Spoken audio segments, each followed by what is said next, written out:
Hey guys, and welcome back to the channel. We have Felix Auger Aliassime versus Alex de Minaur for the quarterfinals of the 2025 US Open. Cannot wait to get into this one because it's an interesting matchup. The head-to-head is 2-1 in favor of Felix, and they're both playing as, I wouldn't say surprise quarterfinalists, but I think for Felix, we can probably add that tag. He hasn't had an incredible year. I don't think there was many expectations around him making the quarterfinals at this tournament.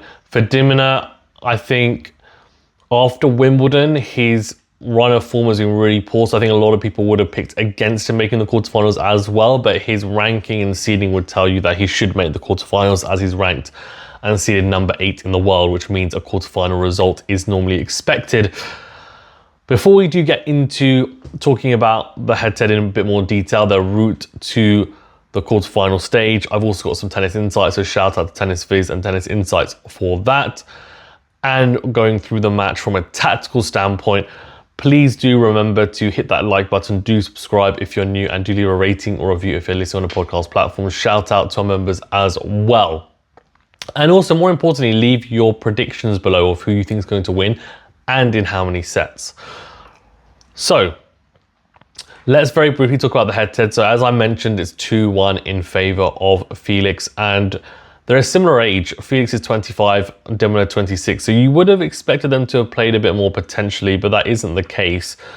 Alex de Minaur beat him at Rome, or beat Felix at Rome in 2024 in 3 sets. Then Felix beat him on indoor hard in 2022 at the Davis Cup in straight sets, and then also beat him in Cincinnati in 2022 in straight sets as well. I think we have to take these results and look at them contextually, because form-wise, when de Minaur beat Felix, de Minaur was playing some of his best tennis. Felix in 2022 was also playing some really good tennis, and de Minaur was not at the same level he is now. So both players have been through peaks and troughs in terms of form-wise, and they've kind of met when one player has been playing some really good tennis, the other player not so much. And we haven't really seen them when they've both been playing, in my opinion anyway, towards the top end of their game. That seems like that could be the case in this matchup, so that could be interesting. Only the one match, of course, an outdoor hard, which was 3 years ago in Cincinnati, and Felix won comfortably, so I don't really want to touch upon that too much. Let's look at their route to the quarterfinals. So Felix has looked very good, beating some big players, beat Billy Harris and Safiullin in straight sets, and then Zverev in 4 sets. That was a big win. He has a losing head-to-head against Zverev, and also then beat Rublev in straight sets. That was a very impressive win. If I'm not mistaken, actually, he has a losing head-to-head against Andre as well. So yeah, in fact, a very one-sided head-to-head with Andre 7-1. So that says a lot. I think that, well, it was 7-1, now it'll be 7-2. It says a lot that Felix has managed to overcome a couple of players who, one, are either current top 10 players or ex-top 10 players, and he has very one-sided head-to-heads against those players, and he's managed to come through the matches mentally. That gives you such a boost, knowing that, hold on, I would normally lose to these players, and very regularly I've now managed to get through not just 1 but 2 of those players back to back. I must be playing some really good tennis, and that gives you a huge boost of confidence, for sure. So look, I mean, kudos to him. He's been playing really well, and I think the serve and forehand especially have been firing, and that's needed for him. I think in the past there's been some criticism that he's been playing a bit too passively, but when he played Alexander Zverev, he would have realized that, look, he might play a little bit passively, but I need to be the one playing on the front foot and trying to take control of the points, and he did so really effectively. And against Rublev, who's very attacking, he realized that he'd have to go toe-to-toe with him in the forehand wing, and he managed to match him, which was a really impressive feat. So I think he's realized that playing a grinding type style is not really going to get him the success that is needed, or the success that he wants, because with the attributes he has, he's not really utilizing them to the full effect. Now I think he's clearly in some good form, but also I think he's playing a smarter game as well. He's playing more towards his strengths, and that's what you should always do as a tennis player, is utilize what you have. And someone who utilizes their strengths a lot, of course, and I would say squeezes the most out of his potential and is continually doing so, is Alex de Minaur. And he beat O'Connell and Mochizuki in straight sets and Altmaier in 4, although Altmaier had to retire in the 4th set at 2-love down, and then beat Rydell in straight. So he hasn't really faced anyone of note. In fact, he hasn't faced a seed yet.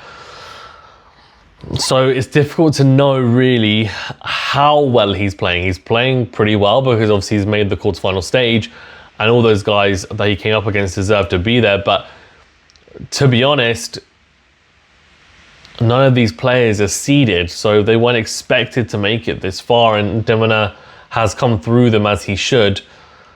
Look, the Felix Auger Aliassime matchup with Demon is an interesting one because you have two players with pretty contrasting styles.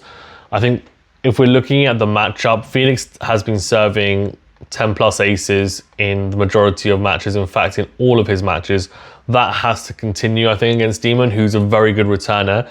But I think Felix needs to, if he's not going to be hitting 10 aces, then he needs to at least make up for those with unreturnable serves. And I want to see a stat. I want to start seeing a stat of unreturnable serves actually as well. I'm not sure why that hasn't been introduced yet. His win percentage behind his first serve has been really impressive. 83% against Rublev. Against Zverev, it was 78%. That's super impressive. Against Billy Harris, 74%. Against Safiullin, actually 80%. So look, he's been serving really well. Really, really well. And what he's been doing is capitalizing off his first serve with really effective, potent forehand play, and realizing that, look, if I've hit a good serve, I need to take advantage of it. I need to step in and I need to be aggressive. So that's been something that he has, in my opinion, been a lot better at in this specific tournament.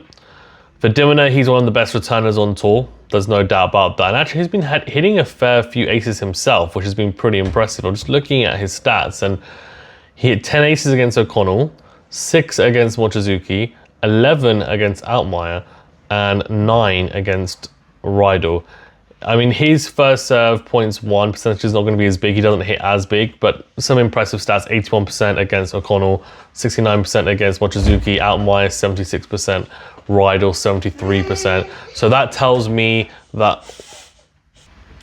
So interestingly, de Minaur has been serving pretty big, which is a real plus for him because he's always talked about the fact that he needs to improve his serve, and it's definitely a part of his game that it's never been the strongest. You know, he's an incredible mover. He's arguably the quickest player on tour, defends extremely well, very good shot tolerance, and returning wise, he's always been very good. And that, I think, is partly down to the movement aspect and speed as well. But I think he's quite a natural returner. He's very reactive, able to redirect pace very well. And he's a typical speedy counterpuncher, I would say. So he's going to make it pretty tough for Felix and very physical for Felix. And Felix is going to have to be quite intelligent with the way that he plays. I think for de Minaur, if he can really max out his serve, he puts himself in a decent position because historically Felix is not the best returner, I have to be honest. He's been returning pretty well in this tournament. His backhand has also looked pretty good. And actually, talking of returning, we can talk about returning under pressure. And I'll bring out some tennis insights now. So we're going to talk about returning under pressure. And as you can see from this graphic, a pressure point is any point leading to a break point itself, and any point in a tie break. So pressure points include love 30, love 40, 15-30, 15-40, 30 all, 30-40, juice, and add down. Okay, so this is how the quarterfinalists compare when returning under pressure. So second serve, return under pressure. This is interesting. Okay, so you can see here, At the bottom, there's pressure points, so second serve return points 1. And then on the, so that's the, I'm talking mathematical terms, that's the x-axis, pressure points, second serve return points 1 percentage. Then you have the y percentage, which is pressure points, second serve returns in percentage. So this is how many balls they're making, and this is how many points they're winning.